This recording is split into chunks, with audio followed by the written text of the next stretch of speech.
Hi, I'm Leonie West from Westalee Design, and I'm going to show you how to sew our spinning wheel number 27. This is the block that we're going to sew. Our template stitches this shape. We mark 16 reference lines on our fabric. I'll just get the template to show you. This is the template that we're using.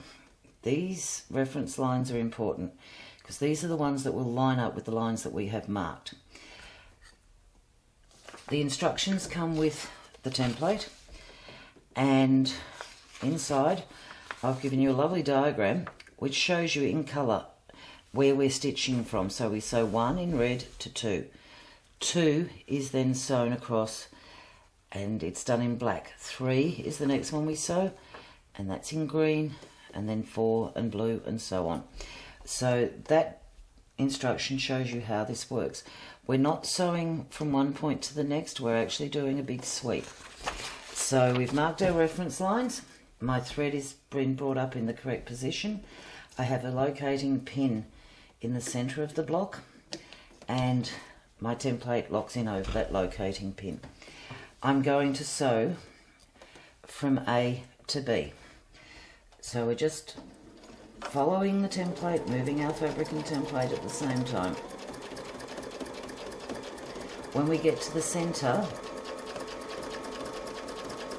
you might want to just stop and pause. Now continue. After you've done a few of these, you probably won't pause all the time. We're going up to 2B, which is our next point. When I get to B, I will stop. We're stopping on that line. I'm going to turn this so you can see it. So now, keeping the pin in place, we're just going to turn the template. Our foot locates here. Make sure that this reference line is correct, and if you look here, my reference line is correct all the way through. We'll sew the next line. It is a large template. You can sew this on a small machine with a small throat. Just make sure that the angle is correct so that you're not going to hit the body of the machine. But if you sew it up and down, you'll be fine. So when we get to B, we're going to stop again. Again, I will turn this for you. It's just better for the camera angle. Turn the template, locate A, make sure this reference line is correct, and sew the next one.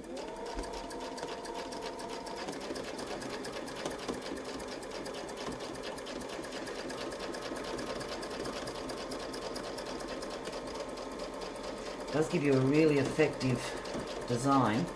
It's not hard to sew. It's just following those 16 reference lines. It's point to point. I'll turn that again. Normally I wouldn't be turning this all the time. Reference lines are back in place. There is also another reference line marked on the tool, which is this one here. I'll just move it so you can see it. That actually lines up with the pattern that we're sewing. So it's an extra reference.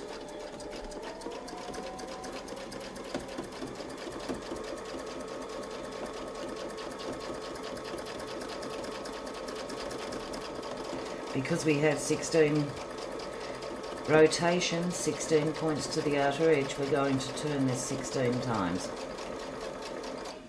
And stop. I can turn it, keeping my fabric pretty much in the same position. And I can actually sew that without having to turn the block around. So if I was working on a big quilt, I can do that. I'm just going to relocate my hands because it is a large template. Make sure that you're always comfortable with where you're stitching. And we'll sew this one. And we're going to come back to the line again. And we're going to stop. So now you can't see anything. I'll turn it again. Line it up, make sure that that's in place, check that reference line out, and stitch. If you're only working on a block, turning it's fine.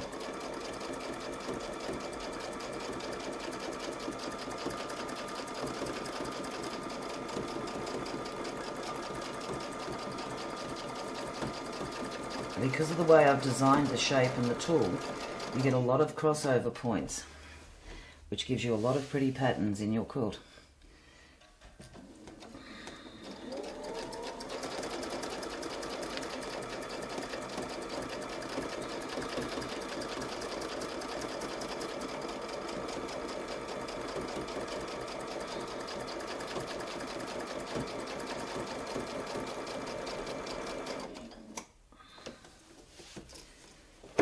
And turn again.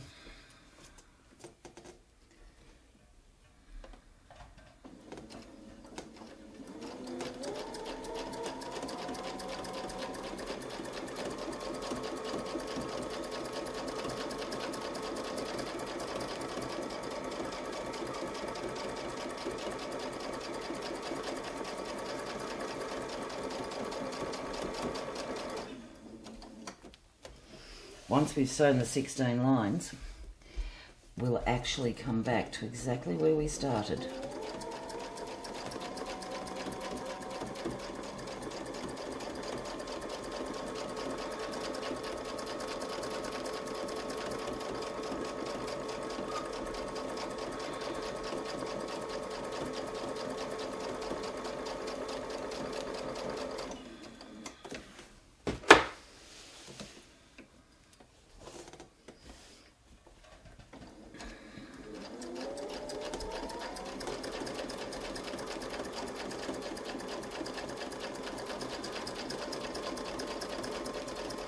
You can see the pattern starting to form with all its crossovers, the loops forming on the outer edge. This would be a very nice block to start filling in spaces.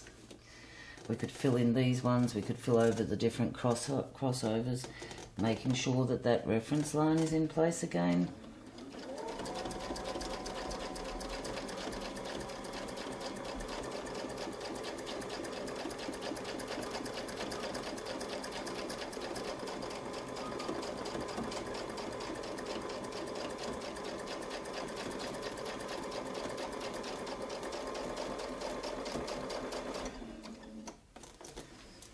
We're almost there.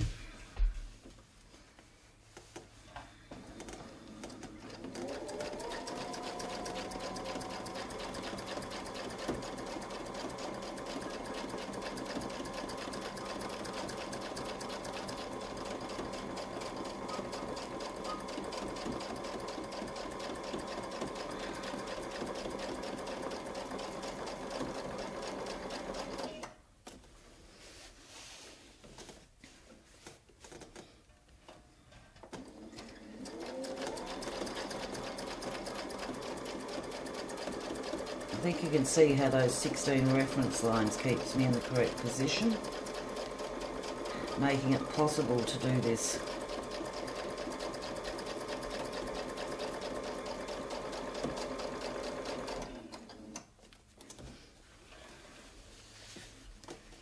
And this, I think, may be the second last or the third last one we have to do.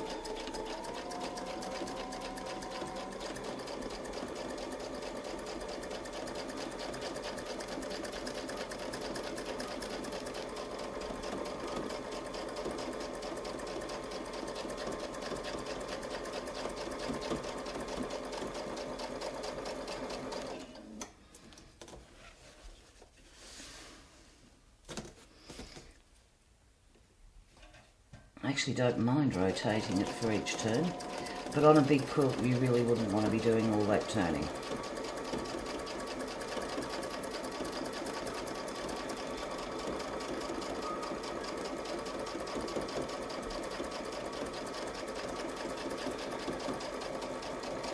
So that's our second last one.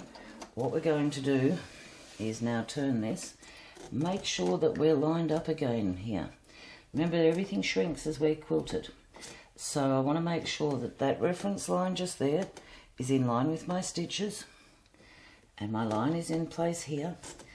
And I'm just going to come down.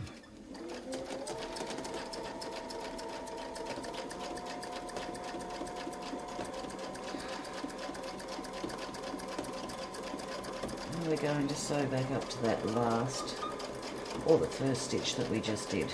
the first stitch we did. So here we come round